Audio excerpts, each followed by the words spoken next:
At ito po ay isang pribileyo na makapag-share ng salita ng Panginoon. At sa maraming pagkakataon po na binibigay ng Panginoon na mag-share ng salita, ang palagi ko pong tanong ay, Panginoon, ano yung kailangan namin? Ano yung kailangan namin sa panahon na ito? So, bilang lumaki sa isang Christian family, wala po ako masyadong kwento ng kung paano akong binago ng Panginoon from something worse to something hindi worse. So, gano'n. So, hindi gano'n ka flavorful o kaya naman hindi gano'n ka colorful yung aking testimony kapag ang pagkikwentuhan ay yung before conversion, during at saka after. Pero naniniwala po ako na kahit ganun yung experience, marami po sa atin ganun yung experience kasi mga lumaki na po sa church, mga anak ng pastor, anak ng worker, ganyan, kagad ko po anak ako ng worker. Pero hindi lingid yung dahilan na yun para kumilos ang Panginoon sa buhay ng tao. Amen. Lahat po tayo ay, simula nang tinanggap natin si Jesus, tayo ay, naniniwala pa kayo, tayo ay naging representative na ng Panginoon sa kahit saan tayo pumunta. So, hindi dahil tayo naging Kristyano, hindi dahil sa pinanggalingan natin, hindi dahil sa naging kwento natin, kundi tayo ay naging Kristyano kasi pinili tayo ng Panginoon. Amen. At gumawa ang Panginoon, nagbigay ang Panginoon ng mga tao para makilala Kanya, kaya nandito kami. Amen. At ngayong umagang po ito, ang pag-uusapan po natin ay sa Galatia 5:13-26. Kung pwede po ay tayo po tumayo at ating pong basahin yung ating verse. Meron na po mga Bible ang mga lahat. Hindi lang talaga tayo pareho ng page. Saan po? Galatians o Galatia 5:13-26. So ako po ang una sa 13, kayo po sa 14, tapos sabay-sabay po tayo sa verse 26. Okay po.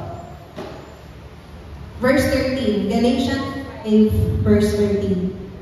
For you have been called to live in freedom, my brothers and sisters, but don't use your freedom to satisfy your sinful nature.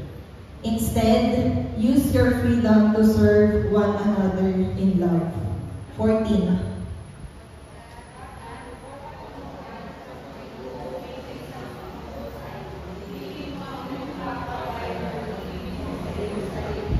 Okay.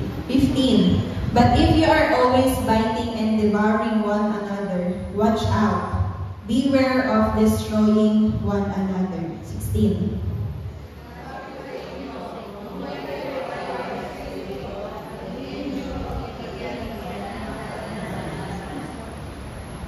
17. The sinful nature wants to do evil, which is just the opposite of what the Spirit wants. And the Spirit gives us desire that the opposite of what the sinful nature desires. These two forces are constantly fighting each other, so you are not free to carry out your good intentions. 18.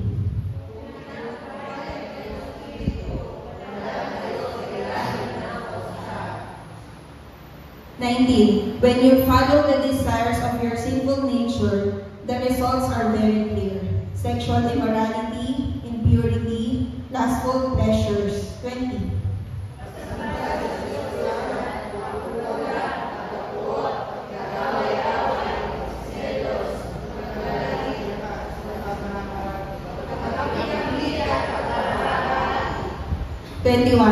Envy, drunkenness, wild parties, and other sins like this.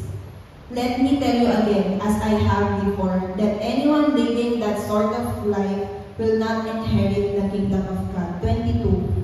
Subalit ang bunga ng Espiritu ay pag-ibig, kagalakan, kapayapaan, kapatigalan, kabaitan, kabutihan, kapayapaan. 23. Gentleness and self-control. There is no law against these things. 24.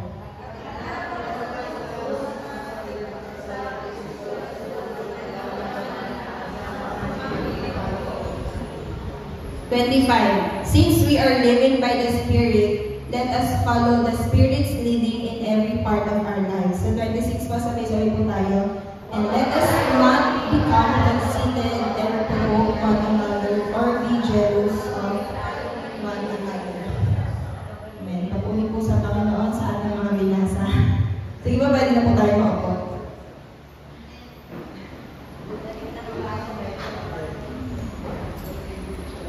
Ano yan, di ba? Don't anger each other. Don't anger each other. So yan, so kanina nga po ay kinikwento ko na ang Panginoon ay, kumbaga, simula nung tinanggap natin ang Panginoon bilang mga bilang ang Panginoon at tagapagligtas, nung tinanggap natin siya, tayo ay naging representative na. So kumbaga, parang sa naging identity na natin yung pagiging Kristiyano.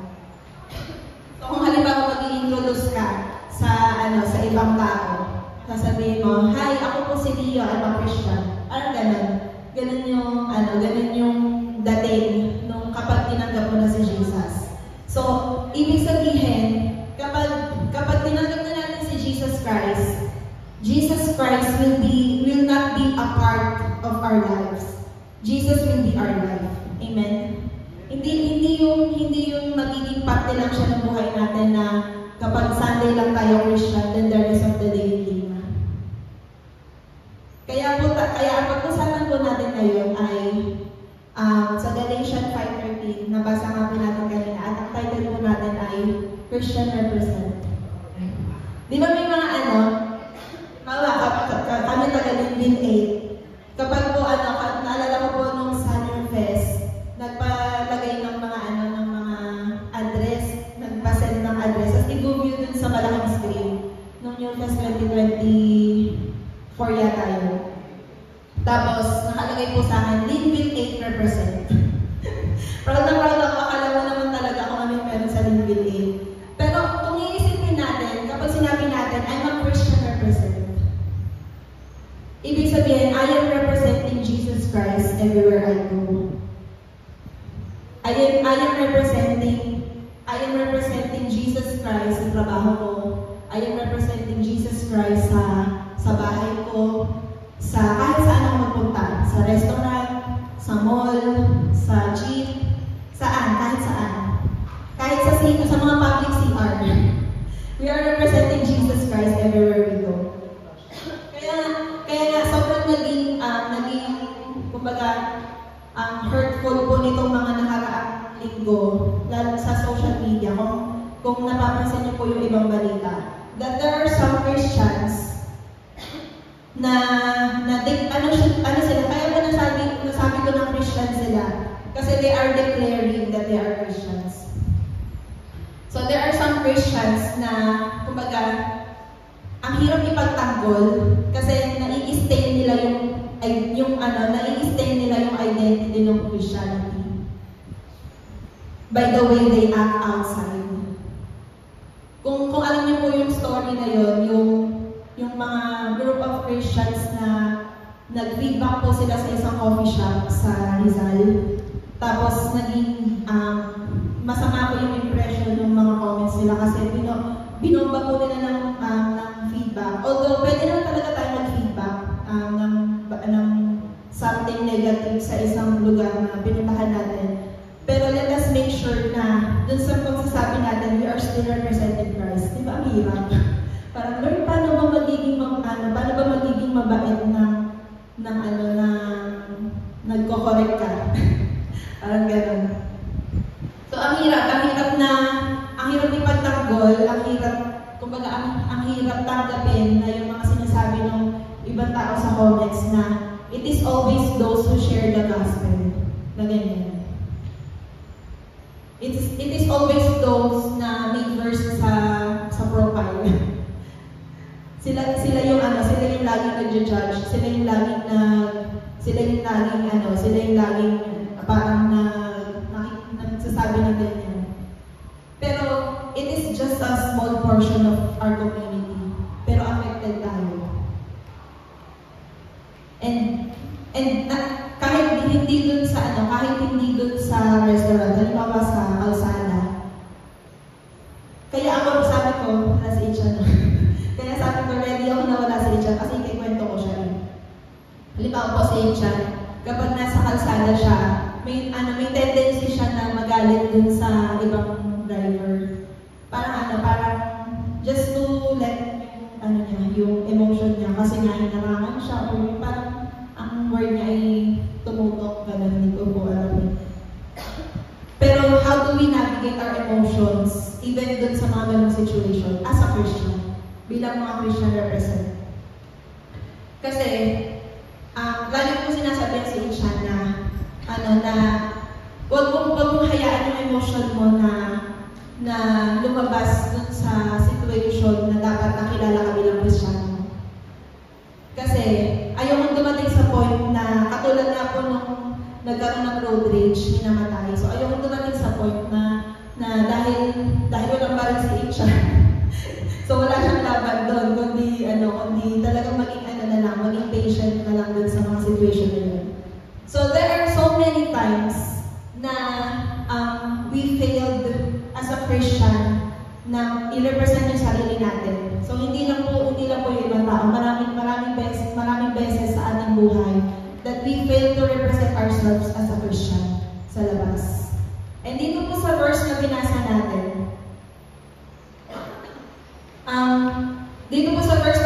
natin, sinabi po dito na we are given freedom. We are given freedom by Christ. Not to satisfy our sinful nature, pero to love one another. Freedom to love one another. So, ibig sabihin, when we are given that freedom, we are still given freedom to choose the other way. Ibig sabihin, kaya po ni-remind tayo dito ni Paul na ang sabi ko dito sa verse 13, but don't use your freedom to satisfy your sinful nature. Sabihin, yung freedom na binigay sa atin ni Lord, it is the same way na freedom na pwede natin piliin yung sinful nature. Instead of freedom to choose na piliin yung kung ano yung gusto ng Panginoon. So ngayong umaga po,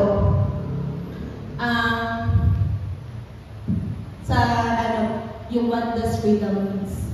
So yan, dun po sa Merriam-Webster or kung anong dictionary ba ito na search ko. Ang freedom po ang ibig sabihin po ng freedom sa mundo ay the power or right to act, speak, or think as one wants without hindrance or restraint. At yung isa po, it is the state of not being imprisoned or enslaved. So kanina po sabi ko, we have two choices in our lives. Kapag po nire-represent natin si Christ sa labas, we have the freedom to choose na mangibago yung sinful nature natin, and we have the freedom to choose na hayaan ang Holy Spirit na i-lead or i-guide tayo. So pag-usapan po natin yung unang freedom. Freedom to follow the desires of your sinful nature. So sa verse 19 to 21 po, basahin ko lang po ng mabilis. So when you follow the desires of your sinful nature, the results are very clear. Ang sabi po dito, sexual immorality, impurity, lustful desires, idolatry, sorcery, hostility, quarreling, jealousy, outbursts of anger, selfish ambition, dissension, division, envy, drunkenness, wild parties, and other sins like this. Let me tell you again, as I have before, that anyone living that sort of life will not inherit the kingdom of God. So the risk of following our sinful nature is being cut off from the deliverance available to God's people. So if we are to follow our sinful nature, halimbawa po, may mga situation sa buhay natin na talagang ang choice, ang nangingibabaw na choice sa'yo talagang magalit. Ang nangingibabaw na choice sa'yo is talagang sundin kung ano yung emotion, sundin yung feelings na nararamdaman mo. Ang risk po dun is we are being cut off from the deliverance available to God's people. Ibig sabihin, walang deliverance, walang restoration, walang pagtuturo. Pero pag halimbawa sinabi natin, ay isang beses ko lang naman yung ginawa. Or 2 beses ko lang naman yung sinunod yung mga bagay na nagdaanan ng pleasure sa yung mga sarili kong pleasure. Pero pag nasanay na po tayo sa ganung pakiramdam, that it is so free for us to do these things na sobrang feeling natin malaya tayo dun sa nagawin yung mga bagay na hindi nakakalugod sa Panginoon. We are cutting off ourselves from the deliverance available to God. Bakit ba kina-cut off natin yung sarili natin dun sa deliverance? Kasi in the first place, you didn't listen to what the Holy Spirit is telling you. Amen. And dun pa lang sa na pinili mo na mangibabaw yung nararamdaman mo. May mga pagkakataon mo kasi na talagang sobrang strong ng emotion natin. Na kahit po sa mag-aasawa, parang sa sobrang strong ng emotion, nagkakaroon na ng bangayan. Hindi naman wrestling. Pero yung parang palitan ng mga words na nakakasakit na. And hindi na natin nakikita na dapat pala nakinig tayo sa Holy Spirit. Dapat pala nakinig ako kay Lord. Kaya kailangan i-identify natin kung ano yung ibig sabihin ng freedom. Yung freedom pa sa atin ay freedom from freedom na malaya ka nang gawin kung ano yung gusto mo. Kaya kung i-identify natin kung ano yung freedom. Kasi yun yung gusto ng mundo. Yun yung ibig sabihin ng freedom sa mundo. It is the right or the power to act, to think, or to speak kung paano mo gustuhin. And that's not the freedom that God wants us to have. Amen. So when we are doing when we are choosing the freedom to follow our sinful desires, meron sa sarili natin na unknowingly, hindi natin napapansin na dahil nagre-rely na tayo dun sa pag-follow dun sa sinful desires natin. Even though it is yung mga very small na sinful desires, na sinful nature. Kaya nga po siguro inano ng Lord na mag-repent tayo kasi even dun sa very small na mga kasalanan natin, kasi kapag lumaki yun, kapag inulit natin ang inulit, yung maliit, nagiging malaki, tapos nasasanay na tayo na gawin yung mga bagay na yun. At ang nagiging result po nun kasi, yung kaninang binasa natin, unknowingly, nagkakaroon na tayo ng sexual immorality, impurity, at marami pang iba na kumbaga result ng sinful nature na yun. And we don't want that to happen. Amen? Wala po sa atin ang may gusto na i-follow kung ano yung gusto ng full desire. Amen? Wala po yun dito. Amen? Kaya po ngayon naman po, ang pag-uusapan po natin ay yung freedom in Christ, letting the Holy Spirit guide you. Sa, Galatians 5:22 to 23. Mali yung nasa pero huwag ko na i-edit. So yan, sabi po dito, when we have the freedom in Christ, we are letting the Holy Spirit produce this kind of fruit in our lives. So it is love, joy, peace, patience, kindness, goodness, faithfulness, faithfulness, gentleness, and self-control.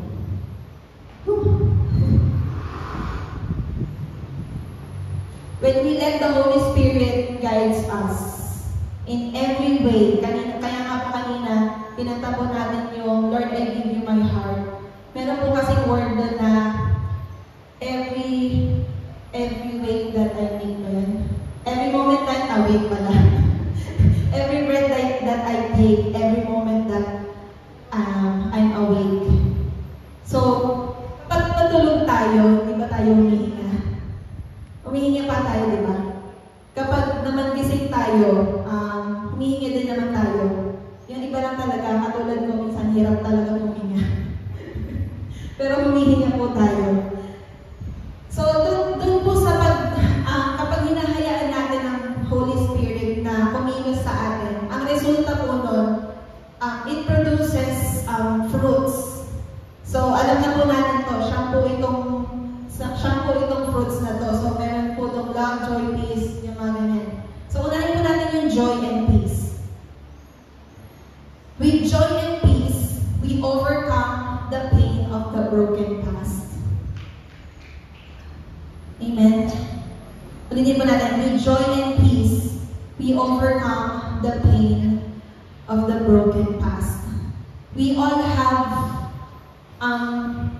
past na hindi natin kayang i-share sa iba.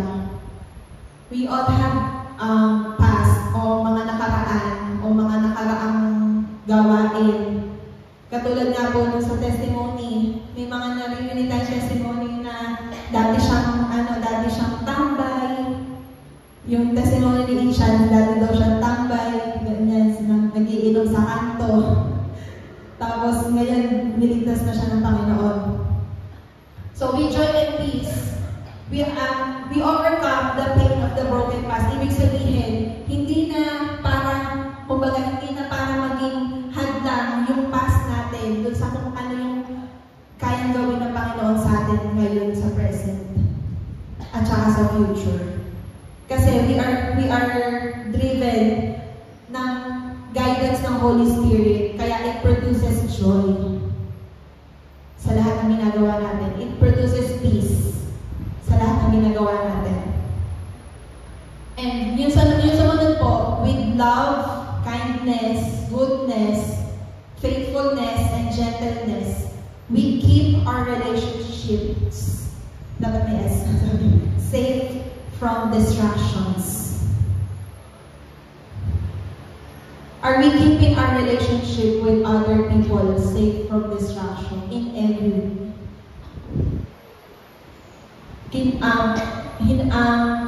Yung bang anger natin, yung bang emotion natin, yung bang feelings natin, yung bang mga nararamdaman natin na hurt, na sakit dito sa puso natin, yun ba ay pumapagitna ba yun din sa relationships natin? O minsan kailangan natin palitan ito ng love, ng joy, ng kindness, ng goodness, faithfulness, and gentleness para lang ma-preserve natin yung relationship na yun. If we are guided by the Holy Spirit and the Holy Spirit produces love, we are able to love the other people. Kahit ano pa yung kahit ano pa yung situation, kahit ano pa yung nararamdaman mo. Ako po hindi ko, nung una, wala pa po akong boyfriend. Hindi ko po talaga maintindihan kung paano ba nagmamahal ang isang tao na hindi naman niya kilala, ever. Bakit mo mamahalin yung isang tao na parang hindi mo naman siya nakilala since birth? parang hindi mo alam yung ugali niya, hindi mo alam yung pinanggalingan niya, hindi mo alam yung story niya, pero minahal mo siya. And because of the love of Christ, nararamdaman natin na kaya natin kahit magmahal ng mga tao sa tingin natin hindi pasok dun sa standards natin o hindi pasok dun sa kung ano yung gusto natin. Kasi minahal tayo ng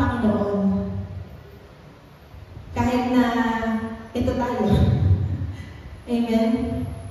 And yung love na yun, na nararanasan natin pang sa Panginoon, dahil genuine siya, dahil totoo siyang love. We are keeping our relationship from distraction. Hindi tayo nagpuputol ng mga tulay ng relationships natin dahil lang sa mga nararamdaman natin. Because we ask the Holy Spirit what to do. Amen? And next po, with patience, we persevere through difficult times. Ito talaga kailangan natin, patience. Kasi sa maraming pagkakataon, nag-fail ang tao sa labas, halimbawa sa pila ng sa mall. Sa sobrang tagal, naubos na yung pasensya mo. kaya nung may sumingit, nagalit ka na. Pero kung titingnan po natin to dun sa difficult times na sinasabi dito sa ating binasa, the difficult times usually means the time na nag-aantay ka ng blessing ng Panginoon pero hindi dumadating. It may mean the time na nag-aantay ka ng healing pero hindi ka gumagaling. Nag-aantay ka ng partner pero hindi dumadating. Nag-aantay ka ng blessing pero hindi dumadating. Pero let us ask the Holy Spirit to guide us kasi all we need is patience. Sinasabi ko po sa inyo, kapag patience ang gumana sa ating paghihintay, it is not about how long we wait. It is about how we wait. Hindi sa kung gaano katagal tayo nag-antay. It will be about kung paano tayo nag-antay. Nag-antay ba tayo nang nag-worship tayo? Nag-antay ba tayo na nag-pray tayo? Nag-antay ba tayo na nagtatanong tayo sa Panginoon na, Lord, ano kailangan kong gawin? Nag-antay ba tayo na nagagalit tayo na, Lord, ang tagal naman? Nag-antay ba tayo na naiinis na tayo, kaya gumawa na tayo ng paraan?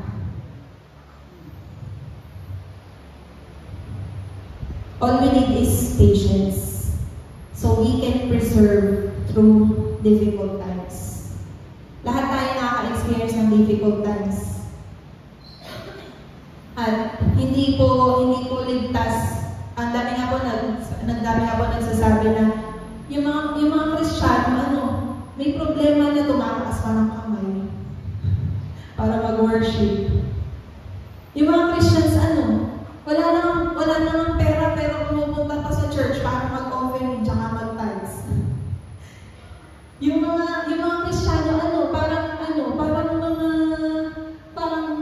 mga ewan kasi nakita ko nag-iiyakan sila sa bahay kasi wala na silang pagkain. Pero pagpunta sa church, iiyak pa din. Kasi magkakaroon ng pagkain. So, with patience, these difficult times will be easier. Hindi sinabi ng Panginoon na yung difficult times ay kumbaga magiging madali, literal na madali ha. Yung kumbaga babawasan ni Lord yung mga trials, babawasan ni Lord yung mga pagsubok, hindi po gano'n. It will be the same difficult time, pero dun sa time na yun, dahil kasama natin ang Panginoon, ay kumbaga magiging magaan. Hindi po madali, magiging magaan. Kasi kasama natin ang Panginoon, and we are given that patience to persevere through these times. Amen. And lastly po, with self-control, we stand against our tendency to do bad things.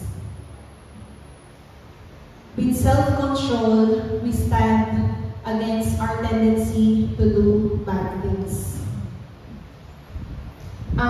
Siguro po, ang self-control, na lang po natin para po sa mga kabataan. Kasi siguro hindi masyadong na-discuss. Pero, it is very important na yung mga kabataan natin magkaroon sila ng self-control. Bakit po kabataan? Bakit hindi mga magulang? Kasi yung mga kabataan, sila yung maraming bagay na hindi pa nila pwedeng gawin. Mga kabataan, kayo yung may mga bagay kayo na hindi nyo pa pwedeng gawin. May mga bagay, may mga words kayo na hindi nyo pa pwedeng sabihin. May mga tao kayo na hindi nyo pa pwedeng lapitan. Kaya you need self-control to protect yourself from doing the bad things. Linawan na natin ha. Ako po, nung po ako yung kabataan pa, I had this covenant. Kasi umattend po ako ng seminar na True Love Waits. Ito po yung seminar kung saan iniisa-isa po nila kung ano yung mga bagay na ginagawa ng isang tao mag-aantay sa true love. So, di ba true love pa tayo dati. So, nung time po na yun, ako po ay siguro 16 years old. Tapos meron po yung papel na parang True Love Waits Covenant po ang tawag. At nakalagay po doon, I will not commit to any sexual exercises or mga gawain na sexual not until I get married. 16 years old po ako nun ha. At noong una hindi ko naiintindihan. Sabi ko, ano ba yung mga ginagawang ganyan? So nanay ko po yung tinanong ko. Hindi ko alam kung ano yung reaction ng nanay ko yung time na yun. Kasi sobrang innocent po ng isip ko na direct sinabi ko talaga sa nanay ko. Tapos until such time na naiintindihan ko na kaya pinipilit ng pastor namin na yun, nung time na yun, pinipilit ng mga youth leader namin na magkaroon kayo ng self-control, magkaroon kayo ng patience, magkaroon kayo ng faithfulness, kasi mahirap. Amen? And if we are, bilang kabataan, madali sa atin na i-follow yung sinful nature kasi hindi pa natin alam yung risk na pwede natin gawin if we do that. And kung ngayong umaga, you will be reminded that self-control will be all you need para lang ilayo yung sarili mo dun sa risk na yun. I-grab mo na yung kabataan. Kasi I'm telling you, if you do that now, na ngayong bata ka pa, ngayong youth ka pa, hindi mo na makikita yung kahalagahan ng pagkakasal ka na. Amen? Kaya kailangan i-review natin kapag may nararamdaman tayo na mga spark, ganyan, sa mga crush natin. I-review natin yun in Jesus' name. Hindi tayo pwedeng mag-ganon. Amen? At hindi lang to dun sa talagang intimacy ha. Nagsisimula to minsan sa pagdikit ng braso, pag-akbay, holding hands. Minsan doon nagsisimula yun. And don't start there. Amen? Make that covenant with God na, Lord, I will keep myself pure for your glory. Hindi lang dahil gusto mong pigilan yung sarili mo. Hindi lang dahil gusto mong i-ano yung self-control. Pero dahil gusto mong i-glorify ang Panginoon. Dahil sa pagiging kabataan. Amen? And even dun sa atin pong mga adult na, with self-control, we stand against our tendency to do bad things. Bad things like, siguro yung outburst ng anger, yung pagsigaw. Very common to sa nanay. Nanay messages. Very common to sa nanay. Talagang ako po, minsan nagpe-pray na talaga ako sa Lord ng lahat ng fruit, kahit sobra pa sa nanay, ibigay mo na sa akin. Kailangan ko po talaga ng self-control. Kasi, iisa pa lang po si Kenji, pero parang 5 po siya. Ganun po siya kalikot. Pero mabait naman po si Kenji. Kumbaga parang sa ngayon po, hindi ko na problema yung likod niya.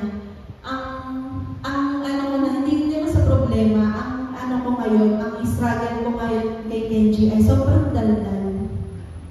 As in lahat ng bakit, kahit po yung butike, tinatanong niya ako, Lord, sabi niya, Mami, bakit yung butike nakadikit sa dingding, sa wall, sa kisame? Bakit Tapos ang pinakamatindi pong tinanong sa akin ni Kenji, yung po bang, nakakita po siya ng sementeryo, tapos naman po kami doon sa pagsanahan, tapos sabi mo, tinuro niya yung sementeryo, sabi niya, Mami, heaven ba yan? Sabi ko, hindi. Tapos naisip ko, ba't kaya niya naisip na heaven yun? Kasi di ba dyan na po kayong patay kapag dyan na punta ang peoples kapag patay na. Tapos sabi ko, tama naman siya, pero hindi ko alam paano sasagutin yung nung para maintindihan niya. So, kailangan magkaroon din ng self-control na minsan kasi parang pwede ko na lang siyang sagutin na, oo, sige, heaven yan. Para matapos na. Pero baka kasi hanggang paglaki niya, isipin niya heaven yung cemetery. Pero yun, kailangan ng self-control. Even dun sa mga situation na gano'n. Kahit sa sa kapitbahay, pag pumunta na si nagwawalis na yung kapitbahay mo. Hoy, alam mo ba si teka lang, mag-umagahan muna ako. Huwag ka na chumis-mis dyan. Bigyan mo na yung sarili mo agad. Yung mga gano'n, self-control po, dun sa mga bagay na gano'n. And if we let the Holy Spirit to produce this fruit in our life, ay mangyayari lamang to, kung mababasa niyo po dun sa the result, mangyayari lamang to if our life is submitted to Christ. Amen? Mangyayari lang to kapag in-offer talaga natin ng totoo yung buhay natin kay Kristo. Mapoproduce lang itong mga fruit ng Holy Spirit na to if our life is submitted, is fully committed to Christ.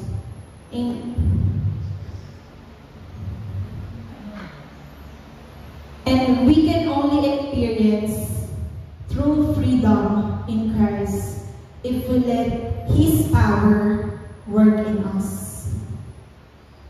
Ulitin po natin yun.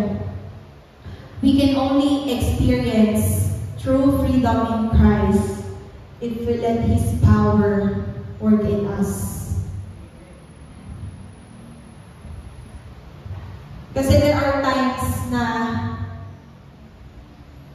ang daming boses sa isip natin na hinahayaan nating sumigaw sa atin. Until such time na hindi na natin narinig yung bulong ng Panginoon. Narinig ko po ito sa isang podcast na kapag kaya ang kaaway, sumisigaw siya sa mga taong nakikinig sa Panginoon kasi malayo yung kaaway sa atin. Kapag malapit ka sa isang tao, sisigawan mo siya. Pag nakikipagkwentuhan, mali lang kung tagalumban ka. Pero kung tagalito ka po sa pagsanhan, siguro naman wala naman nagsisigawan na magkatabi lang. Ay, si Juday. Pero, dahil ang Panginoon ay malapit sa atin, He is so close to us that He whispers directly to our ears. Amen? Kaya if you think na hindi mo marinig si Lord, paano mo may experience yung true freedom in Christ, eh wala akong nadidinig talaga sa Lord. Maybe we are letting yung mga voices natin, wag mo natin sabihin inner voices, kasi yung sabihin galing sa atin. Outside voices na lang. We are letting the outside voices be louder dun sa whisper ng Panginoon. And don't let that happen in your life. Kasi the true freedom in Christ ay nakikita po natin, sabi po dito, what does freedom in Christ means? It means Next. Sorry. It means Christ saved us. Christ saved us to set us free. Free not to live a permissive and self-indulgent lives. Yung freedom ni Christ na natanggap natin, right from the very start na sinabi natin, dineclare natin na, Lord, I accept you. Lord, I accept you as my Lord and Savior. That means we are accepting the freedom na hindi na mabuhay dun sa permissive at self-indulgent life. Ano po bang ibig sabihin ng permissive? Ibig sabihin, we are letting our decisions, we are letting our emotions, or kung ano yung sa tingin natin tama, pinag-pray na lang natin sa Lord na, Lord, ito na lang po yung gagawin ko ha. Kasi I feel like this is the best for me. Mali. And yung self-indulgent, what is self-indulgent? It's parang po sa ice cream. Ang pag-indulgence, naisip ko talaga ice cream. Yung kapag yung alam niyo po yung mamahalin na ice cream, hindi ako bumibili ng ano yun? Magnum. Hindi ako bumibili ng mahal eh. Yung Magnum po, ang nila, ang promotion nila ay indulge. Diba? Ganon. Ibig sabihin, masatisfied ka dun sa lasa, dun sa crunch, nung cover niya, nung coating niya, ganyan. And if we are living in a self-indulgent life, we are living in a life where we please ourselves. Gagawin ko to kasi ito yung magpapasaya sa akin. Ito, gagawin ko to kasi nandito yung peace ko. Andito yung kapayapaan ko. Pero hindi mo pinag-pray kung yan ba yung gusto ng Panginoon para sa iyo. As a Christian represent, ito na po, since we have, as a Christian represent, we have two options.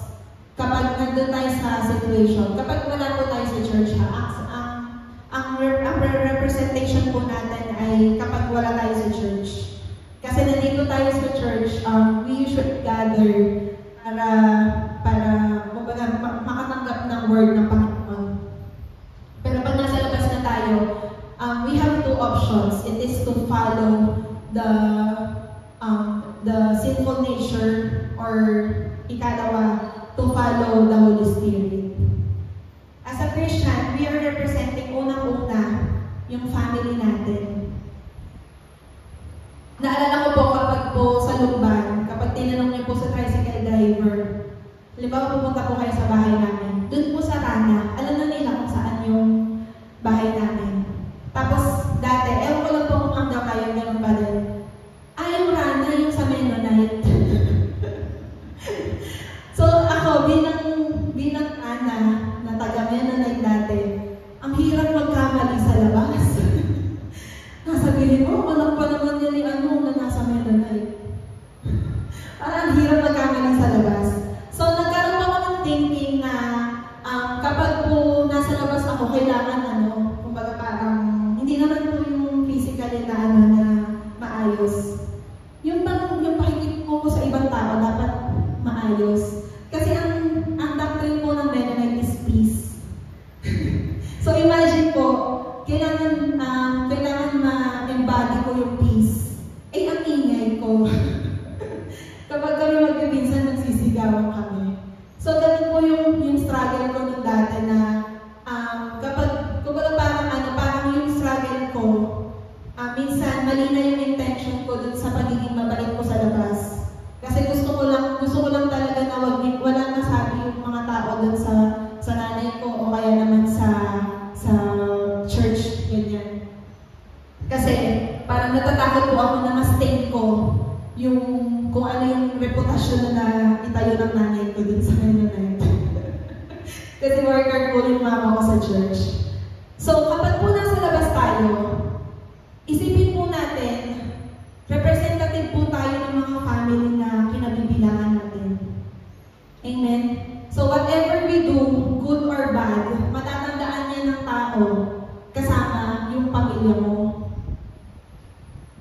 Matatandaan niya ng tao sa labas.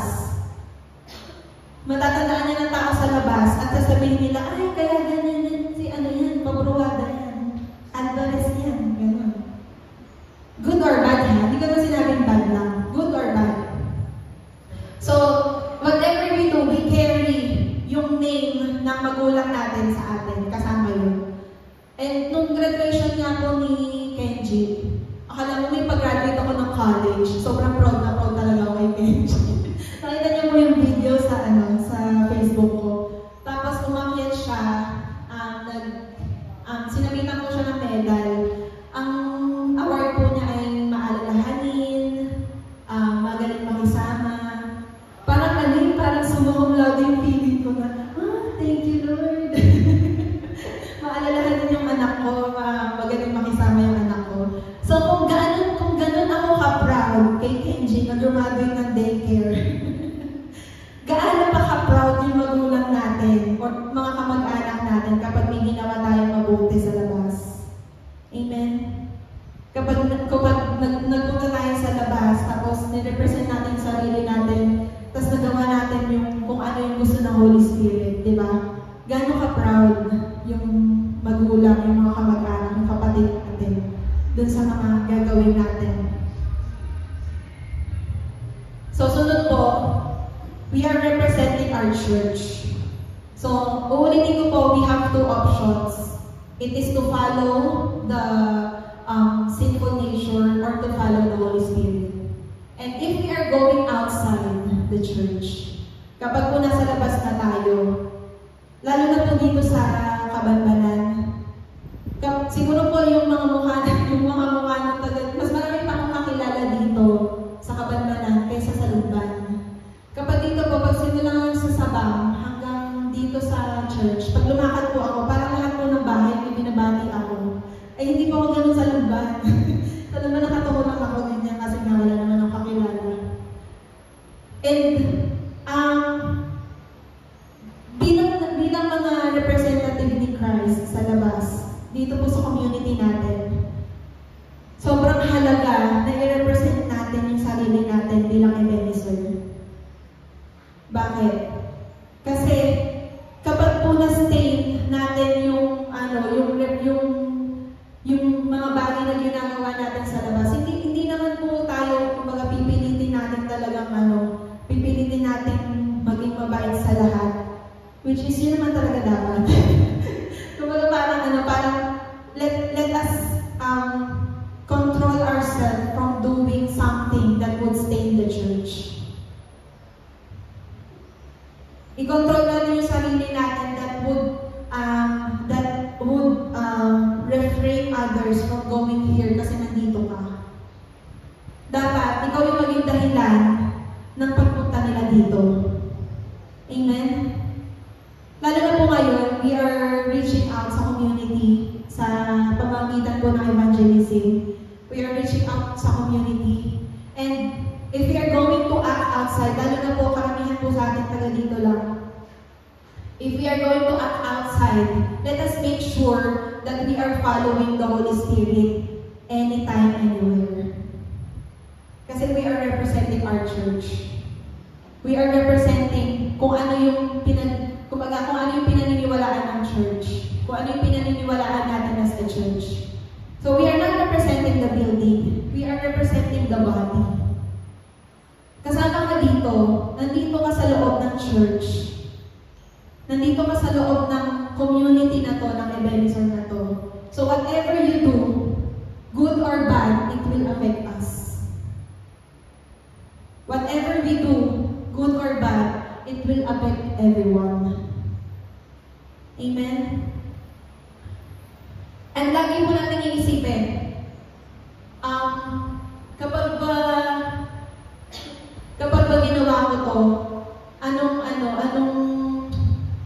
mangyayari sa, kumbaga anong mangyayari dun sa mga taong makakakita sa akin kapag ginawa ko to?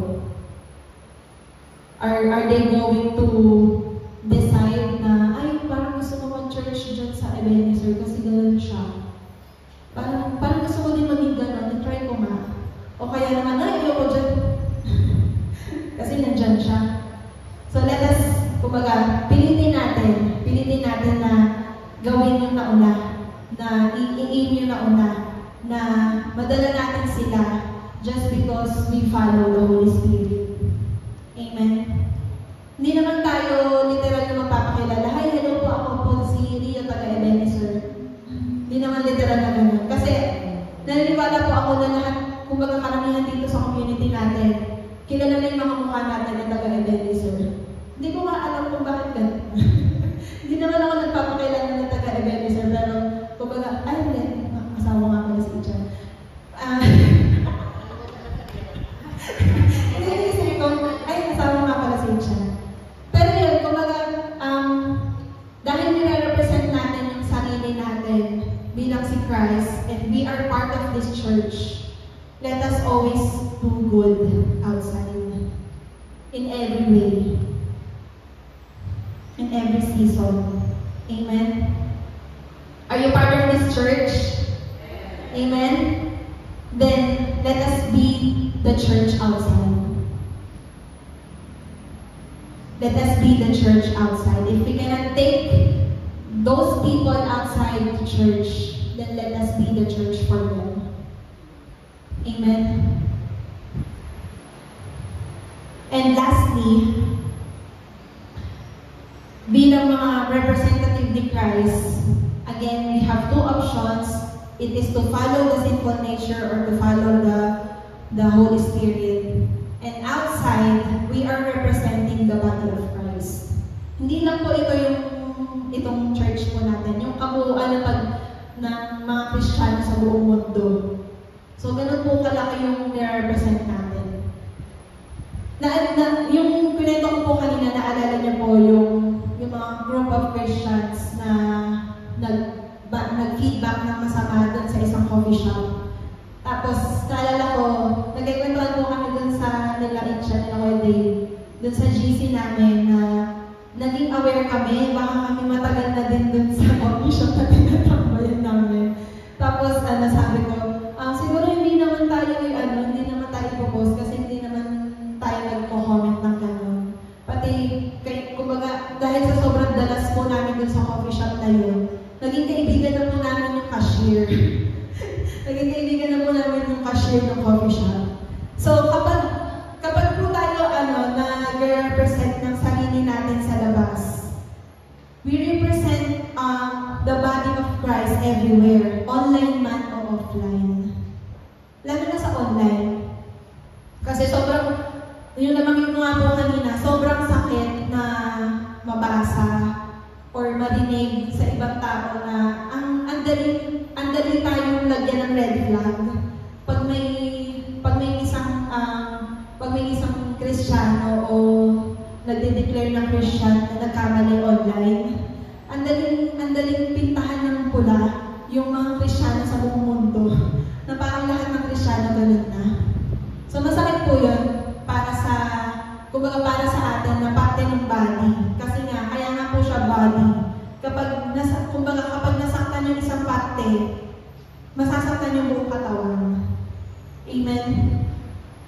And sobrang sakit po na lalo na po yung pag may mga nagko-comment na, ay, yung mga nagpo-post talaga ng verse sa Facebook, sila talaga yung mga judgmental. Ay, minsan gusto mo lang naman talaga mag-post ng verse. Kasi gusto mo lang i-share yung devotion mo, yung gusto mo, yung natanggap mo na word, Panginoon. Tapos ma-judge ka pa na kumbaga judgmental ka. Parang ang hirap i-represent ng sarili na bilang Christian sa body of Christ kapag na-stain yun ng mga tao yun. Pero wag mo tayong nag-worry. Kasi that's just a small portion of ng body of Christ. Naniniwala po na ako na hindi naman na masisira yung kabuuan ng body of Christ kasi si Jesus naman yung head. So kung masira man yung kamay, masira man yung paa, si Jesus pa rin yung head. Hindi pa rin yan masisira. So, pero as example, i-represent po natin yung sarili natin na bilang Christian in a good way. Kasi kapag po kilala, lalo na po kapag kilala tayo sa community natin na Christian tayo, hindi po dahil gusto lang natin na magpakabait. Hindi yun hypocrisy. Yun ay utos ng Panginoon sa atin. May mga nagsasabi nga po minsan na, ay, ito na ako hindi na ako magbabago. Ito na ugali ko. Hindi na ako pwedeng baguhin. Diba, in the first place, nung tinanggap mo si Jesus Christ, you are letting the Holy Spirit control you. So, ibig sabihin, even yung mga worst na attitude, na character mo, dapat binago na ng Panginoon. Amen. And kahit yung mga taong ayaw sa'yo, dapat batiin mo pa rin. Ay, hindi ka batiin pabalik. Batiin mo pa rin ng hello. Ay, walang feeling. Hello. yung maramdaman nila na you're doing it kasi hinahayaan mo yung Holy Spirit na mag-produce ng love. Hinahayaan mo yung Holy Spirit na mag-produce ng joy, ng goodness, at ng siyang na fruit of the Holy Spirit. Because we are representing the body of Christ. So, diba palaki na ng palaki from family, from church, from body of Christ. And if we are to think na parang ang hirap pala maging Kristiyano kasi kailangan pala prim and proper or behave ka outside. That's actually the point. Kaya mahirap kasi hindi tayo ganun dati. Kaya siya mahirap kasi hindi naman yung nakasanayan natin. And kaya yung mahirap kasi para nakatayong statwa, kunwari statwa tayo. Tapos si Jesus, pait.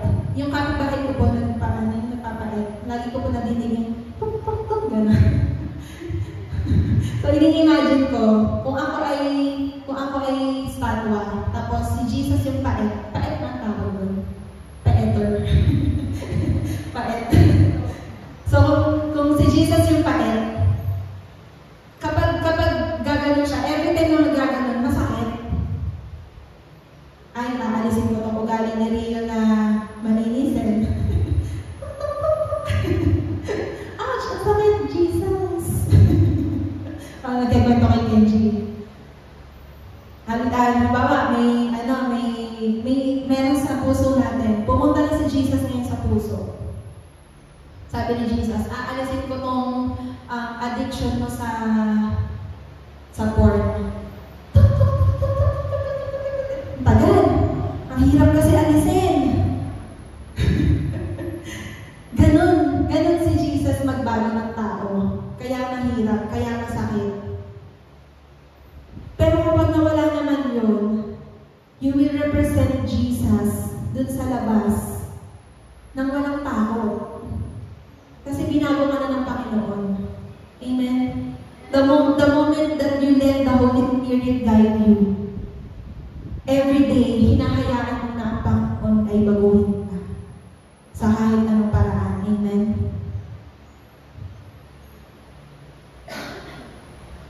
And sa ating pong pagtatapos, ang tanong po sa ating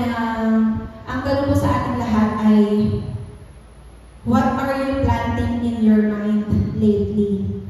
Ano yung tinatanim natin sa isipan natin nitong mga nakaraang araw, nitong mga nakaraang buwan, nitong mga nakaraang taon? Kasi, if we are planting our mind with hatred, with fear, with gossips, with self-desire, we will harvest anger, jealousy, division, and sexual immorality, and lahat ng sinabing result ng sinful nature. If we are planting our mind with these negative things, anong i-harvest natin? Negative. Amen? Kasi ang sabi po sa Galatians 6, 8a. Those who live only to satisfy their own sinful nature will harvest decay and death from that sinful nature. So walang pwedeng i-harvest na masarap dun sa mga bagay na nasa-satisfy ng sinful nature natin. Walang pwedeng i-harvest na fruit na masarap. Ibig sabihin, yung pwede natin i-harvest doon, decay. Ibig sabihin, sira na. Wala tayong pwede i-harvest na maganda doon. And ang reminder po sa atin doon ay when we please ourselves and others, it shows in our character. When we please others and ourselves, it shows in our character. It means that if we are just doing the good things just to please ourselves and others, if we are following our emotions, our own values, our own feelings, just to please others and selves, makikita po yun sa character natin. Makikita po yun kung genuine yung paggawa natin na mabuti. Amen? And if you think yung mga bagay na ginagawa mo ngayon, it is good, yes, sa paningin mo, sa paningin ng iba, pero it creates division, it creates jealousy, it creates anger sa ibang people. Kailangan mag-isip ka, is it really good? Am I doing good sa totoong buhay? Or am I just doing this para i-please yung sarili ko? Kasi we have to rethink yung mga bagay na ginagawa natin. We have to look back. Yung bang decision na ginawa ko, yung bang mga ginagawa ko ngayon, yung pagplan ko ng hatred, yung pagplan ko ng hatred, ng fear, is it really good for me? Or pag-gather ko ng information from other people, just so I have knowledge from other people about other people, in short, gossips. Is it really good na makinig ako dun sa taong yun just because he needs someone, pero ang natatanim sa puso ko, hatred. Ang natatanim sa puso ko, fear. Ang natatanim sa puso ko, jealousy. Ang natatanim sa puso ko, anger. Is it really okay na makinig ako dun sa mga taong punong-puno ng anger just so I could please them?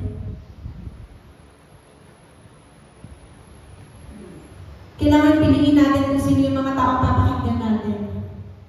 Kailangan piliin natin yung mga taong papakinggan natin yung words, yung mga sinasabi nila.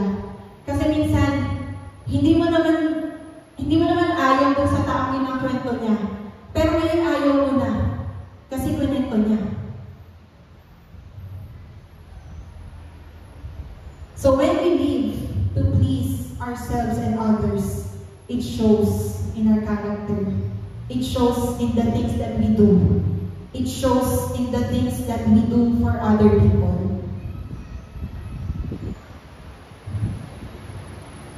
And ito po, sa positive side naman, if we are planting seeds of God's Word, worship, prayer, fellowship with fellow Christians, and God's presence, we will harvest the fruit of the Spirit.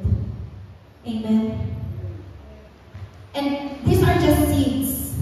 Seeds, maliliit lang na seeds. Di ba po yung mga seeds, kapag tinanim natin, it can grow into a tree. Di ba? Alam po natin lahat yan, kung baga pinag-aralan natin yan sa elementary. So if we are going to plant seeds of God's Word through devotion, plant seeds of worship through our personal worship, plant seeds of prayer through daily prayer, plant seeds of fellowship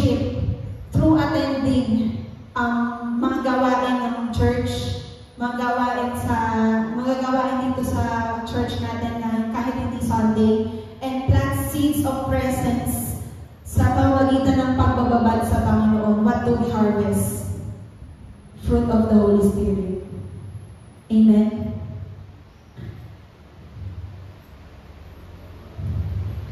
And sabi po sa Galatians 6:8b, but those who live to please the Spirit will harvest everlasting life from the Spirit.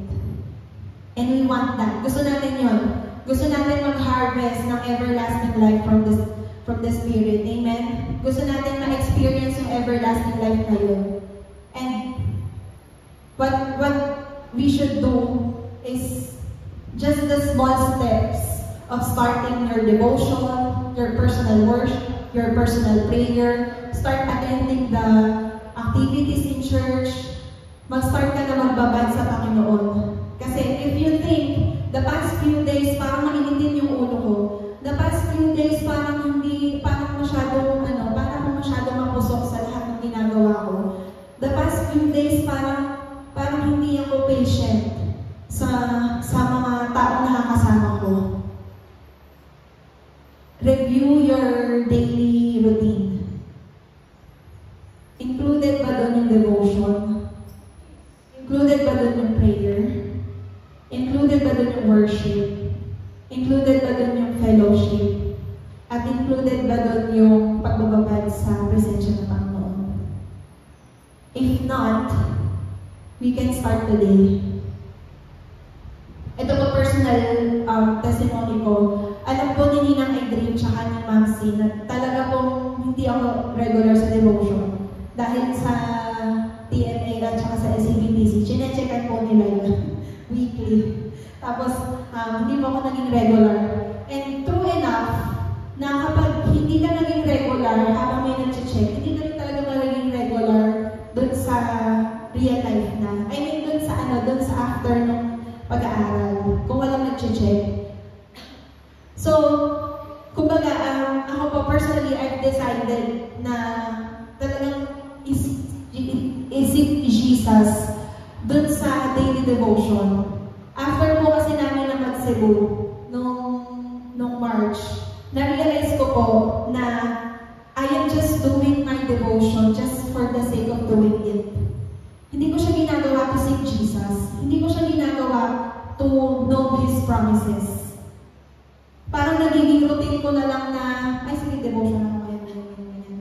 Pero wala akong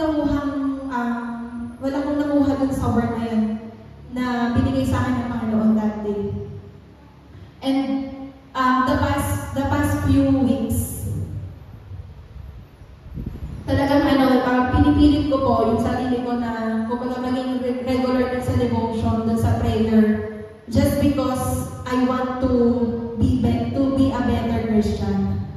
Kasi ayaw kong dumating sa point na kapag sinubok ako ng kaaway, mahina ako. Ayaw kong dumating sa point na kapag sinubok ako ng kaaway, tapos pinaalala niya sa akin yung mga feelings ko towards other people, magiging mahina ako, babagsak ako dun sa moment na yun. Ayaw kong dumating sa ganung point. I want to be at a certain level of Christianity where I can stand on my decision to serve God kahit anong sitwasyon. I want to be in that level of Christianity na kahit anong sitwasyon ko, Kristiyano ako sa labas, sa loob ng church. Amen? And bakit po natin kailangan mag-plant ng seeds ng mga God's Word, worship, prayer, and fellowship? Because when we please God, we harvest a life of a character produced in us by the Holy Spirit. And what we plant in our mind, we harvest in our hearts. What we plant here, mga kapatid, kung ano yung hinahayaan natin pumasok sa isip natin, every single day, we will harvest it here. Amen? So if we are planting negativity, we will harvest negativity. If we are planting positivity, if we are planting God, God's presence, God's word, God's promises, we will plant the fruit of the Holy Spirit. Amen. Kaya nga po, yun yung sabi sa Galatians 6:17, you will always harvest what you plant. So for us to be able to have that freedom to let the Holy Spirit guide us, let's plant seeds of God's presence in our mind so we will harvest His fruit of Holy Spirit. Amen. Tayo po'y manalangin. Dakilang Diyos na makapangyarihan sa lahat. Salamat po, Panginoon, sa umagang ito. We thank you, Lord, for your presence. We thank you, Lord, for your guidance, Lord God. And this morning, Lord, as we